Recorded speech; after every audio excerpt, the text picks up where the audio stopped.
This is the Unscripted Climb, the podcast where business owners talk about stuff that doesn't make it to motivational speeches. I'm Chris Beecham, founder of Perch Merch, where we put your logo on things people might actually keep. I co-host this with Natalie McCauley, founder of Oh Hello Agency. She makes brands look like they have their act together. If you want a free merch or brand audit, we do that too. No pressure. Just don't blame us if we're honest. Go to theunscriptedclimb.com. Let's get going. Welcome back to another episode of The Unscripted Climb, where we dive into the real stories of entrepreneurs, the highs, the lows, the good, the bad, the ugly. The ugly. I'm just kidding. I just hit Chris. We have a very special guest here. We're delighted to have Sarah Cano, the owner and co-owner and founder of Rooforia, and also the maid of honor at my wedding, one of my best friends, free spirit, well-dressed, most well-dressed women in Omaha. There's a lot of compliments I could give her. I'm really grateful to have Sarah here. Chris and I talked about the first 10 episodes. We wanted to have entrepreneurs that we knew had great stories. And Sarah was one of my first clients at Oh Hello. And I know she has a great story because I got to talk to her and her business partner about what their story was to create some of their brand messaging with them. And that story stuck with me. So Sarah has turned her company from, just the ground up entrepreneurial, we're starting a roofing company day one, what was that, 8 years ago, into a multimillion-dollar company. Sure. Yeah, it's crazy, right? And we're going to share today her story. And welcome to the podcast, Sarah. Thank you. Glad to be here. It's easy when I really know somebody. Yeah, that was good. It's literally like what we do all the time is sit here and have conversations. So we do that. It works out. Chris, I'm going to let you take it with the first question here. Okay, so how did Rooforia come about? Like, take us back to day one or before that. Like, how did a female entrepreneur get into the roofing business? Because that you don't see every day. And then we'll talk about how you just blew it up. Yep. Well, goes back 10 years. So 2015, we started Rooforia, and actually, my husband at the time was working for a company in Lincoln that was not doing so great. And we just had a baby on the way, and he actually worked there for 14 years. And, it's I had moved here. I actually had moved here from Mexico City. I'd been living there for a while. And I was like, what are we going to do? We have a baby on the way. And we had a huge hailstorm, and we just decided, like, let's try and go out on our own and give this a shot. And before you knew it, overnight, it felt like we just did really awesome. So that was year one. Okay, hold on. Yeah, I know. Fast forwarded through a lot. So, like, you literally have a hailstorm, and you guys just look at each other like, let's just start, knocking on doors? Let's seeing what we can get out of this? Back up a little bit, because there's a little bit of background, I think. But so I'm from Minnesota originally, and I worked at a medical device company there. I was in public relations, and I had moved to Mexico City for an expat role. And when I was living there, I lived there for 3 years. I just happened to meet a fella that lived in Omaha who was from Mexico. And so he actually brought me back from Mexico here to Omaha. And that's where it all began. And yeah, it was a Hail Mary, we call it, on the hailstorm. And we started bringing workers from Mexico. So that was really like what we took those workers, and everybody at the time didn't have labor. So Jorge and I started getting visa workers from Mexico. And that year we had 8. This year we've been approved for 80. So that's been a huge success. Contributor to our success in the business. Every time it hails, I call Sarah. I go, "Are you ready? Money's falling." Yes, I'm this guy. So how do you end up expanding it into that? Like, obviously it worked with the hailstorm, but then that business is done. So then how do you move forward? Yeah, what was the scale process over that first year? Because anyone, as we know, and you and I talk about this all the time, can pop up overnight in a hailstorm and get lucky. But that's not your story. You didn't just get lucky. So what happened after that first initial hailstorm? Yeah, so I think the key to that is that, of course, we love hail. We welcome hail anytime, but we really haven't built our business based on hailstorms. A lot of the other companies have, subcontractors that we work with. And so I think really like building our team with our internal labor guys and having them be a part of our Rooforia team, and like mixing the office staff with the labor staff all into one team really is what led to our growth. You have the same people that are on your team, have been on your team for years. That's very unconventional. Maybe you could just speak a little bit about that. Most people are switching out contractors every job, every other job, you know? Yep, we really got to know our team really well. So that first year we had 8 guys that were here from Mexico. The next year we had 20, and we've literally doubled in size of workers every year. Actually, this year we have some of our workers have their sons coming. So that original core 8, all of them are still with us 10 years later, every single one of them actually. One of them has become our chief of crews, and he's actually my daughter's godfather. And like, we've really just like built this team around people that share the same values as we do. And so I think that that's what really like led to our growth is just, Servant leadership too, yep, because yep, both of you are willing to get your hands dirty. yep. I know that from working with them. So I think I want to get a little more tactical because for our audience, there's a lot of people that are wondering, how do you go from one hailstorm to, you know, almost a decade later, 10 years later, right? 80 people coming in on your team. So, you know, what are some of the fundamental things that you did after that first hailstorm to set the business up in a way that you could actually generate sales? I think that's what a lot of people are wondering. Yeah, because there's so many roofers. So many. So many. Yep. Well, actually, okay. There are so many roofers, and I think a lot of them have the same mindset on how they want to do business. But I think if I look back on that time and like what really was our special secret sauce on it all is that we really set core values and followed them. And I think that it might be cheesy. And I thought to myself when I talk, you know, when we do this, like, what would I want people to walk away with? Like, if I were if I, as an entrepreneur, if I'm listening to a podcast, like, what inspires me? What makes me walk away feeling like this was a good use of my time? And so I really think back to in the beginning, like we knew what our core values were. We knew that we were, you know, you say integrity and all of that, like hard work, whatever the, you know, the typical core values are. But really like sitting down and thinking about like, what is it that drives us? What is it that motivates us? And like, why do we like doing this?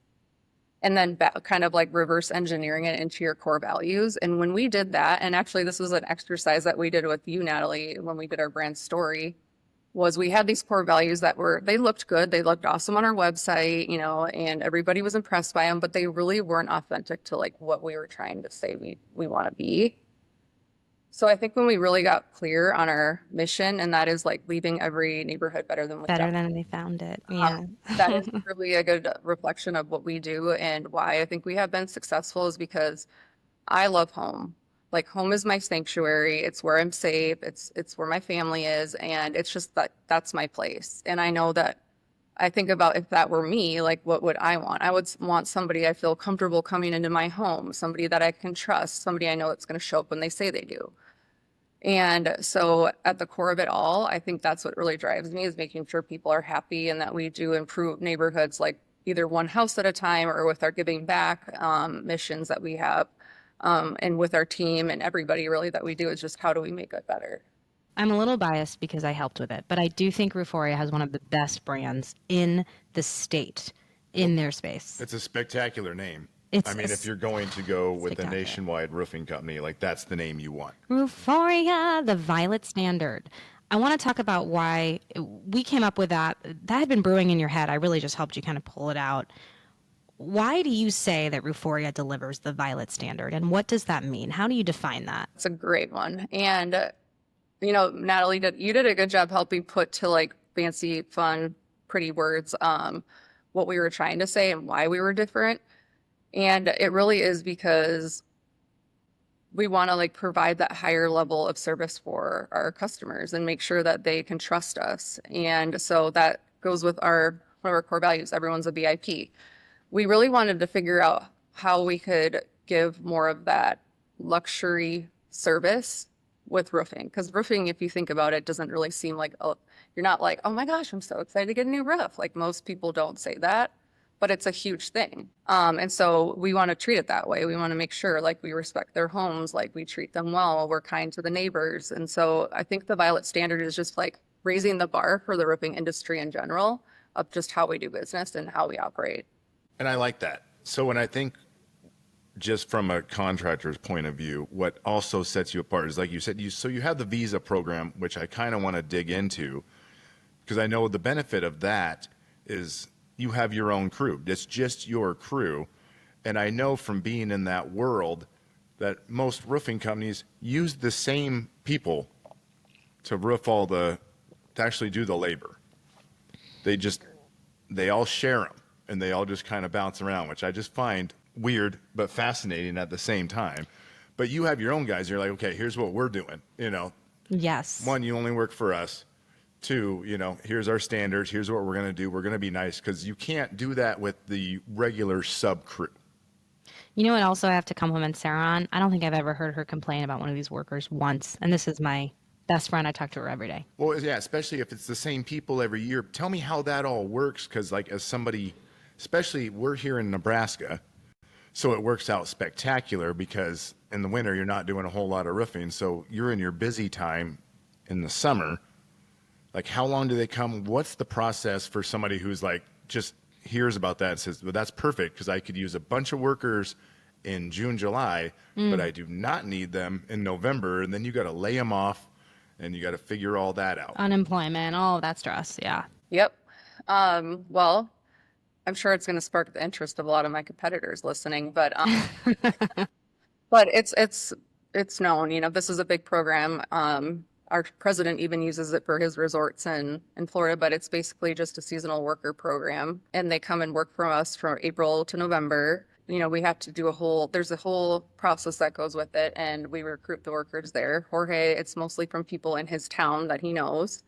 And so, yeah, they come here and basically, if you ask people in Mexico, hey, who wants to come to the US? 90% of people would raise their hand, which is why it's difficult for them to come even on a visitor visa. And so they're just so happy to be here, right? They're happy for the opportunity. We pay them well, we provide them housing. And so they want to do a good job. And on our side, it's our job to tell them what that looks like. It's like a kid, if you don't tell them and show them exactly how you want them to operate, they don't know how. But we've trained them so well with our vendors and on the job training, but also how they behave. They're just down to simple manners. You knock on the door and let people know. You pick up all the nails. You do a second check. You make sure the neighbors aren't, bothered. So they know the process, and they just rinse and repeat. No. And that's the great part is that's how we are. That's how we operate. So if somebody comes and they're a bad apple and they come from Mexico and they think, they're going to do things their way and they're not going to follow our processes, the easiest way is to say adios. And I think that's important, Sarah, because you have told me that some people have made assumptions about Mexican workers that you have found through your own experience are not true. Yep. Yeah, it definitely is a controversial topic. Actually, I remember when I did the New York Times article and I was so excited, I was so happy, I'm excited to call my parents and tell them all about it. And I had no idea what was coming. And that was a lot of backlash to me. And, whether different messages I got, calls I got that were really saying I'm taking away jobs from Americans. And trust me, there's nobody more American than me. But this program is really doing things the right way and following the process. And again, if we're doing things that align with our core values, it's one of our core values is do the right thing. And so we do that in all ways. You can say you're doing the right thing, but if you're not following, most of those crews don't have insurance, aren't following safety protocol. And I'm sure they're great people, but they're just not fine-tuned to be working in such dangerous, situations. I think that's a great point. Yeah, so we follow the rules. We do it the right way. We train them. We make sure they're safe. We want to send them all home to their families at the end of the season. And so they take it really pretty seriously. And I'm sorry. Look, somebody's going to roast me for this, but you try to find 80 contractors in America who are going to work for 6 months or 4 months and work their butts off. Yeah, I can't find 8. Exactly. My friends who are in this industry, our friend Dave Eggy, Eric Prowitz, who came on, their biggest problem is labor. There's a labor shortage here. And so if you want the job done, sometimes you got to get creative about how you do it. And I don't think that these people are taking American jobs. There's no Americans to do those jobs. There's not. No, you're 100% correct. And you're doing it all legit. There's nothing fishy about this. Yes. it's a very valuable tool that, as it doesn't even have to be roofing, but just the possibilities for a lot of different entrepreneurs. Like you said, you start off with 8. Like, you don't need to get 80 off the bat, right? But Right. you got to think about it. There is a lot of logistics, the housing, the transportation, the food, all that, right? Like, Yep. The scale. And I think that's a good entry point to just ask you. We always want to know, like, what are some of the moments that you have found in your entrepreneurial journey, especially with scaling from 8 to 80, right? What are the moments that you have found tremendously challenging, and how did you overcome them? And I know, because you are, one of the people that I'm closest to in life, that there are, just like anybody, are moments where you're like, I don't want to do this, because it's so hard, but you push through it and you come out to the other side and a stronger version of you emerges every time. So yeah, tell us about some of those tougher moments as an entrepreneur. Ooh, there's so many. Right? Um, Let me pull out my manuscript of what I've documented for yeah, exactly. Well, I think it kind of goes back to the whole, it again goes back to the values, core values, whatever you want to call them. Anytime I was trying to go off and veer off the path into something that maybe didn't align with my core values is where things went astray. And I'm not just talking simple like integrity. It could be ours is, do the right thing, work hard, whatever your core values are as a person too. If something doesn't align with my values as a person, it just never really works out. And I with like even just with hiring, like, are you hiring people that follow what you value? And Natalie, we've talked a lot about this, how important that is, because if you're working with somebody or for somebody where you don't have a value alignment, you're going to, even if they're the best performer, you're going to butt heads because they don't believe what you believe. And I think that's one of the most important things. Second, this is, I think, one of the biggest struggles as a woman in business, and especially as a woman in a non-traditional field, is I had to really separate who I am as a person from who I am as a business person. Because I love, I'm people pleaser. I love to say yes to everything and have coffee with everyone and spend all my time chatting and all that. But I'm playing the game of business. And so when I'm in business, I'm like, whatever it takes to, make the goal is what I'm focused on. And it's okay to get tight on those priorities and vision and say no to the other things, knowing that, they might not understand. They might not understand why you aren't giving your time and attention, but it's okay because and you're clear on where you're going. I think that's totally true. We could be getting coffee with everybody. We could be doing all these different networking events, 25 different things. But if you don't laser focus in at some point, then you lose momentum. I want you to share, because I think this is going to be helpful for our audience. I know this was a hard obstacle for you. I remember a couple of years into the business, you told me that you were really focused on standard operating procedures and simplifying what you offered so that your customer wasn't choosing from 25 different products.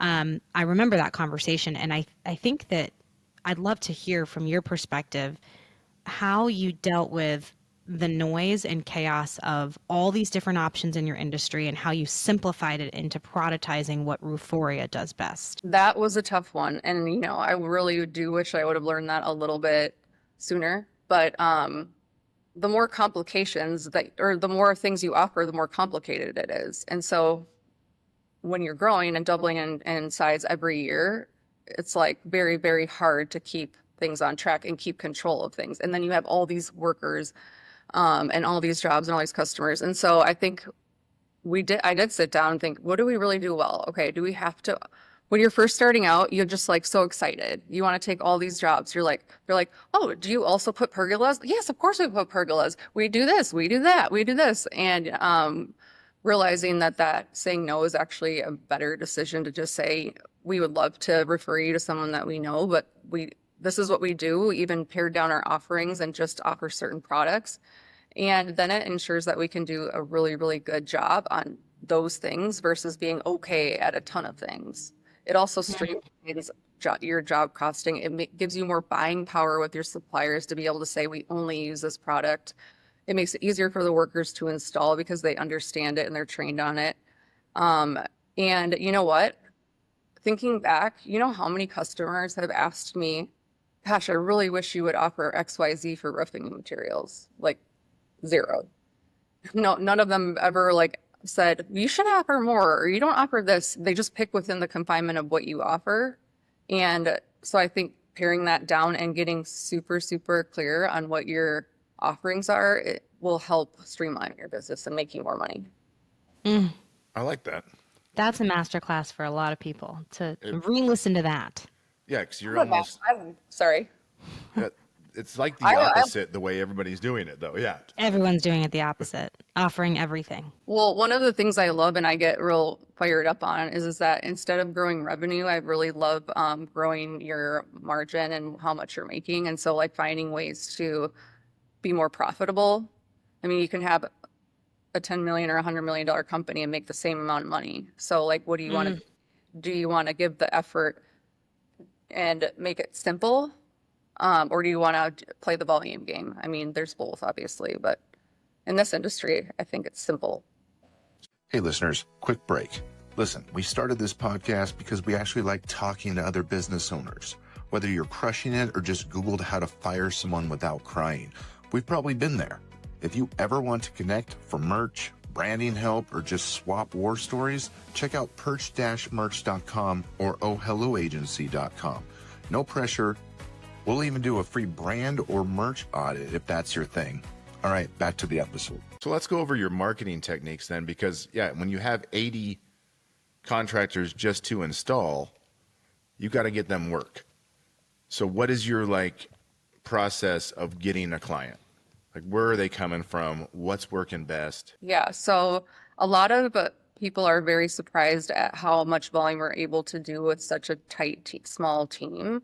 And because we don't have a big army of salespeople knocking on doors, we have done that. We've tried a lot of different formulas, but even this year, like what at the end of the day is referral. We get so many referrals. We also do a lot of work with the community. We work with Habitat for Humanity. We're their main roof installer. We work with Project Houseworks, which is another nonprofit, and do work with them. And so I think it's just getting our name out there. We get so much word of mouth. And then obviously we have a pretty website that a great agency put together with great branding. And the biggest kind of lead gen is actually a couple of years ago, I got really tight on making sure the guys all wear uniforms. And so all of our guys have to wear the same uniform every day. So like your Sarah, Perch merch, like we have purple Rooforia shirts that the guys are required to wear. So when you see a ton of guys walking around with purple shirts, it's pretty noticeable. Okay, start Your over Wi-Fi on went that. out. Are you there? Did you freeze? Your Wi-Fi went out. Oh, so you're saying you had a great website, and then a couple years ago, and then it cut. Shoot. Okay. A couple of years ago, I got really, when we were updating processes, I got really tight on making sure the guys were wearing uniforms. So like Love it. shirt, when you see a big group of guys walking around in purple shirts, it's really noticeable. So they are required to do that, and people see them outside. It's like when we're there, there's no doubt what company is working for you. They have lanyards with their name on it. We have trucks with our branding on it. When we get there, you're gonna know we're there. And I think people seeing that, they're like, huh, that looks like a well put together operation. I think that's also just a great example of a talk trigger. That's by Jay Bear. Talk trigger is when you put together a word of mouth referral machine by creating the type of branding that people will actively talk about to somebody else because it's memorable and clear. And talk triggers specifically are why people invest in merch, why people invest in outfitting their employees that way, because every time someone sees that, it sticks with them and they tell somebody else about the experience. And I think that when I usually see people in our neighborhood, because there's new houses being built all around our neighborhood, I haven't seen anyone wearing a polo. There's all these unmarked trucks. I have no idea who any of these people are. And that's just bad branding. It just is. Well, it doesn't make the homeowner feel safe. You don't know who these people are. Like, they could be people who are working on a house, or they could be people that are strangers. You have no clue. And even like when you were talking about like they're all in purple shirts, like Natalie has taught me, you got to stay with the colors. You got to stay on the brand, because otherwise then it's almost pointless too. We have people that try to order, merch and shirts, and they're like, I need some reds, and I need some greens, and I need some blues. And I'm like, no, you don't, You need one color. Because then, because people see that shirt, they don't even have to see the logo on it. They just see the, you know, size of it and the color of the shirt, and they're like, there's Rooforia, you know, they're back in the neighborhood. Yep, totally. And definitely, Natalie, when we took out our logo and kept the, I know there's a fancy marketing name for it, but when you have that main logo that doesn't have the words, you know? Yep. Yep. The Just the icon. word mark. The fav icon. The fav icon. Yep. We put that on a lot, and yeah, it's people recognize it. Yeah, they really can recognize when they see us because we're purple. No one else is really purple. The only confusion we ever get is sometimes people look for Riftopia. So I should probably buy that domain. That's Yeah, there you go. so. I'm curious, Sarah, if there were some moments in your entrepreneurial journey that you felt very vulnerable and unsure of maybe what direction to go. Would you share those with our audience? You know, one that comes to mind just because I know you is, you know, I remember that you mentioned to me that there were times when you struggled with how to really pull in the office culture to make sure everybody was in alignment and doing what they're supposed to do without micromanaging, right? Because you've always wanted to be a leader that was hands off, but also, you know, leading by example. That's you know, something that comes to my mind. I remember that was a couple of years back that you were talking about that. But and also that you've experienced, as you can imagine, people directing their questions to Jorge, assuming he's the owner of the company when you're the female. So I'd love to just hear some of the moments where you've had to maybe overcome. Well, that definitely works in my advantage. You know, someone knocks on the door and I'm like, I don't know, ask Jorge, I just work here.